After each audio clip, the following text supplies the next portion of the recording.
Hallo und herzlich willkommen bei JMC, dem Magazin. Ich bin die Juli, das sind Cissi und Mimmi von Those Dancing Days. Hi, how are you doing? Hi, good. Yeah, good, thank you. Your new album, who has been published in Germany just a few days ago, is called Daydreams and Nightmares. Which moments do you find more hard to write about? Is it the happy moments in life, or is it rather the sad, scary moments?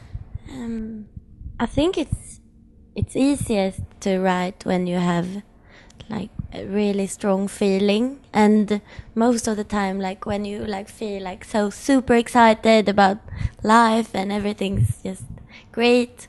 I don't think you most of the time don't want to like sit in your room and write. Like then you just want to go out and party or something. But so I think it's easier when you are like a bit like down to like, because then you spend time with yourself and like poor me. Yeah, as long as it's like a strong emotion, I think the hardest time is when you don't really feel anything, because then you don't have. But when it's like something really, really good, or you're like super in love, then of course you can write that as well. But it's very easy to self-pity writing songs.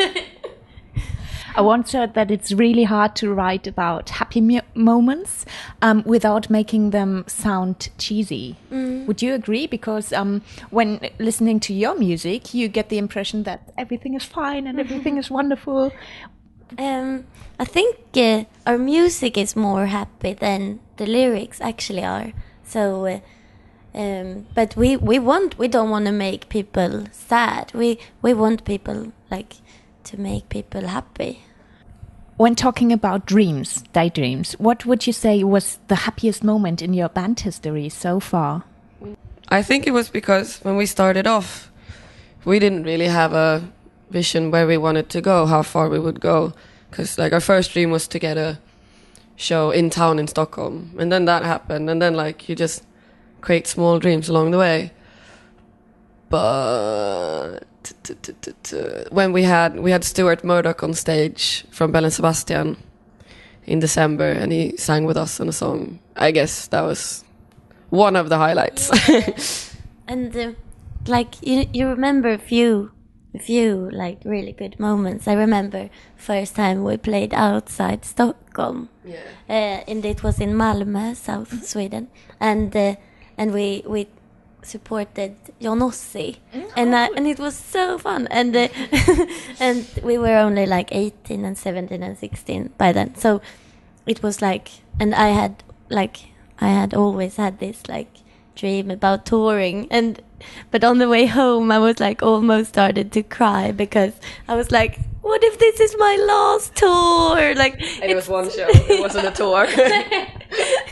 Yeah, so that was a good moment as well. On the other hand, like the nightmares, I do not really think that the things you write about are nightmares. Did you have any nightmares when you were little? Yeah. And I remember one, like that was a constant one, and it was like that, like it came a fox jumping in through my bedroom window. Okay. And crashed the window. I was so afraid of foxes. You love foxes. Yeah, I do now, but when I was little I thought they were really dangerous, so I dreamt about nightmares about foxes. Yeah, I had kind of the same. There was a giant polar bear coming and eat all my friends, so I was the only one left. Oh, poor Mimmi. How did you manage to overcome them? Just grew up, or? Yeah, I think so. I could see myself dream that same thing again, maybe. But I think the best thing when you have a nightmare is when you wake up, don't try to fall asleep again, because it will just continue. You should just go up and like go to the bathroom or have a glass of water. But now I actually have like learned sometimes in some dreams when I like have a scary nightmare, and then I like think, shit, but like this is a dream, and then I can like change it, but I'm still asleep. It's really strange. You're able to do this? Yeah. I'm always trying to. Really? And I try to train myself to say to myself, no, this is only a dream. It's not true. Yeah. I can't. Really? How do you manage to do this? So, I don't know how it started. I think maybe it's because you have a very good imagination. Then you can take your, like, I guess a dream is like, as much of imagination it can be. Maybe then you can like do the opposite and like unimagine things. What would you say are the current nightmares in your everyday lives? Now you're grown up. Are there any things you're afraid of in... I'm not afraid of a lot, but I'm very afraid of like darkness. Like, and it's so annoying. Like, it works when I'm not alone, but sometimes I'm like, you know, I think it's really scary to just walk alone in the night. Maybe you're not scared of things like I'm scared of spiders and like silly things and birds but birds are really creepy. Are you? Yeah, very. Did you watch Hitchcock, or No, why is that? I will never do it. Never. No. I think it's from Ronja Rövardotter, you know. Oh, yeah. You know, Scary. Yeah. It's one called Ronja Rövardotter, probably not in German. Ronja Räubertochter. Nearly the same. And there's the Vildvittror. It's like really like... Oh, yeah. Yeah, they're really scary. I think it might be from that. And my mom is really scared, so she probably put her fears on me. But I was just going to say that you're not afraid of things, but you do get scared whenever it's like, when someone is like, you're like... Then you go like, what? And another thing that can be scary is like to talk with someone you think is cooler than you. And I'm working on that because I don't think people are cooler than me, but I just, sometimes it can just, like, you can just put yourself, like when you meet someone, and then you can just put yourself like a dog under. And that's not cool at all. No, that's silly. Why do you think is that? I don't know. I don't really know. I think